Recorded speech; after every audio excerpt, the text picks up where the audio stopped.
shérif Shekat a ouvert le feu pendant le marché de Noël de la ville de Strasbourg. Première question, comment a-t-il pu frapper dans la mesure où les points d'accès au marché de Noël étaient sécurisés ?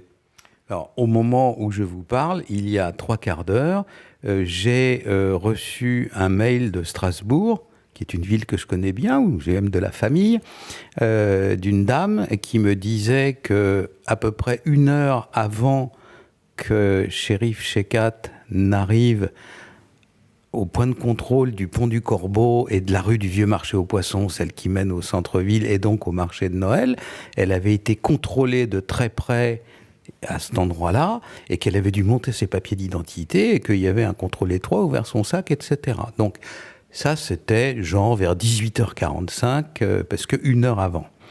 Au moment où shérif Shekat, qui sait qu'il est poursuivi par la police et par la gendarmerie, puisque le matin même, il a failli être arrêté, il n'était pas chez lui. Les gendarmes ont, à ce moment-là, perquisitionné son appartement, y ont trouvé au moins une grenade défensive, c'est-à-dire une arme de guerre fort dangereuse. Vous larguez ça dans une pièce, ça tue 20-30 personnes. Et puis, une arme de poing, à la suite de quoi les gendarmes font leur boulot. Il publie une note d'alerte, attention, en fuite, dangereux, la taille, le poids, la photographie, le patronyme, etc. et les endroits où il est susceptible de se trouver. Et dès lors, la perquisition a lieu vers 6h du matin, disons au plus tard à 7h30 du matin, l'affiche en question est sur les terminaux de police et gendarmerie. Donc le même soir, à 19h40, à quelques minutes près, l'intéressé, comme on dit dans les rapports de police, donc Shekat, arrive à l'endroit où il peut accéder au centre-ville par un des 2 ponts majeurs d'accès au centre-ville, supposé être contrôlé, fouillé, etc.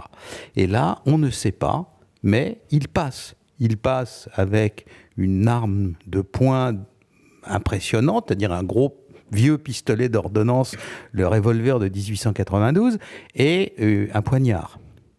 Donc il est censé être fouillé et de ne pas pouvoir entrer, même avec un trombone ou une épingle. Voilà, et quand même, il passe. Donc à ce moment-là, 2 hypothèses. Soit les gens qui sont censés être sur le point de contrôle, qui sont crevés parce que dès le matin, ils étaient pour certains d'entre eux dans les manifs lycéennes, à l'entrée des lycées, etc. Donc ils y voient plus clair. Soit ils sont en train de partir et donc ils négligent de contrôler le garçon en question. Soit ils ne sont déjà plus là. Il était officiellement poursuivi, recherché pour un braquage qui a mal tourné. Et comme vous l'avez justement relevé, on n'envoie pas la DCRI pour un voleur de poules, c'est l'expression que vous aviez employée. Comment la DCRI a pu être intéressée par un profil comme shérif Shekat, qui était officiellement le profil d'un braqueur, même s'il était fiché S ? Alors, il est plus que fiché S.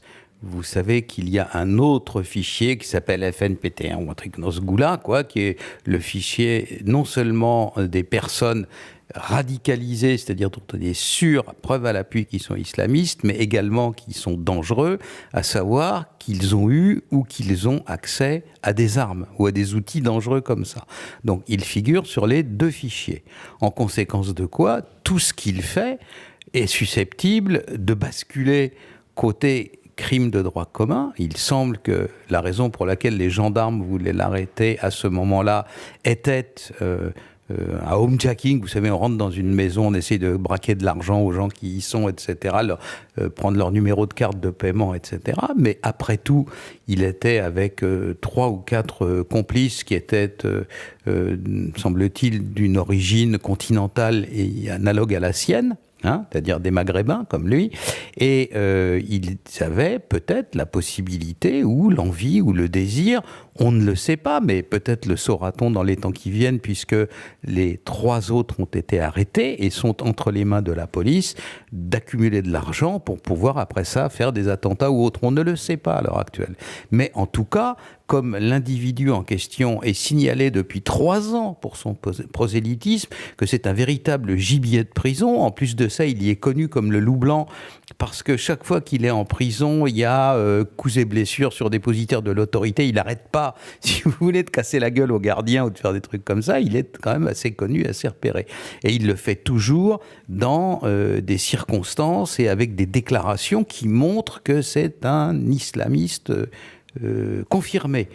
Par exemple, vous savez que l'islam fanatique, salafiste interdit la musique, mais les guerriers ont le droit de chanter. Et donc, il a fait toutes sortes de déclarations sur ce qui s'appelle les anachides. Anachides, c'est les chants guerriers de Daesh en disant les abrutis de gardiens comprennent pas, mais nous, on les chante dans toute la prison, etc. Donc, il est fier de son côté chahut militant, chahut islamiste à l'intérieur de la prison, sur des chants de guerre qui appellent à tuer tous les infidèles. Il est clair que c'est un islamiste dangereux. On a, à l'heure actuelle, dans la nature aussi, parce qu'on a arrêté son papa, sa maman, deux de ses frères, mais la famille Shekat est très compliquée. Le père a eu plusieurs épouses successives, il y a une ribambelle d'enfants, garçons et filles, etc. Et parmi eux, un des frères qui n'a pas été arrêté, qui est un frère aîné de shérif. On m'a donné son prénom, mais on m'a dit il est dans la nature, donc son prénom commence par S. Et c'est un prénom donc originaire de l'Afrique du Nord, commençant par S, et le frère en question, on me le décrit comme encore plus dangereux, encore plus sophistiqué, encore plus organisé. Donc la crainte à l'heure actuelle, comme le frère aussi a disparu, c'est que Shérif et S, trois petits points, soient ensemble, et ce qui renforcerait certainement la capacité de nuisance de Shérif, parce qu'il s'est pris une 5,56 dans le coude.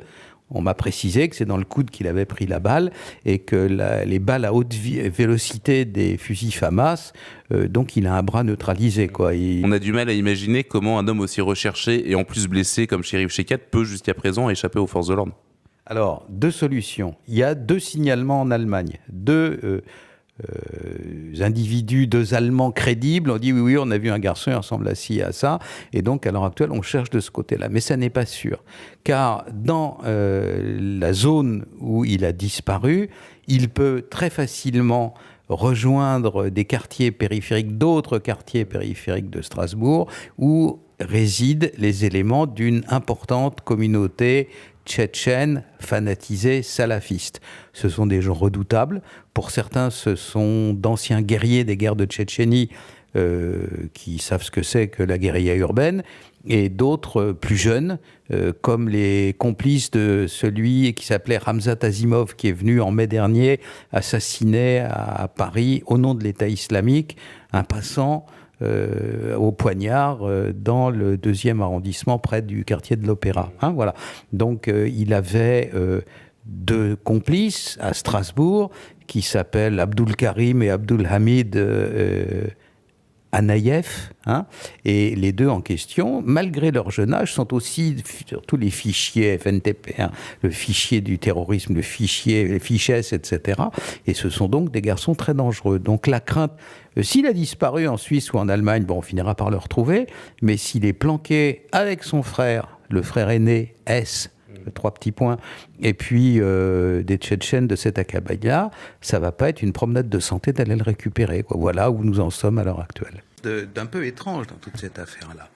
Les gendarmes vont l'arrêter le matin chez lui, hier matin. Pourquoi des gendarmes ? Parce que l'infraction commise était en zone gendarmerie. Donc, ok, normalement, les gendarmes, la section de recherche ou quoi, va l'arrêter. Avec les gendarmes qui vont l'arrêter le matin, il y a 2 policiers de la DGSI. Je ne comprends pas pourquoi, après ça, le secrétaire d'État vient dire on n'est pas sûr que ce soit un islamiste. Enfin, la DGSI ne se déplace pas pour les voleurs de poules. Donc, premier point d'étonnement. Deuxièmement, une fois qu'on le rate, qu'on perquisitionne chez lui, il est entre 6h et 7h du matin, hier, on trouve des éléments incriminants. La grenade, une arme de poing, etc. Immédiatement, les gendarmes font leur boulot. Il y a une fiche d'individus dangereux évadés. La fiche en question, elle se trouve sur tous les ordinateurs de toute la police et de toute la gendarmerie. Shekat disparaît.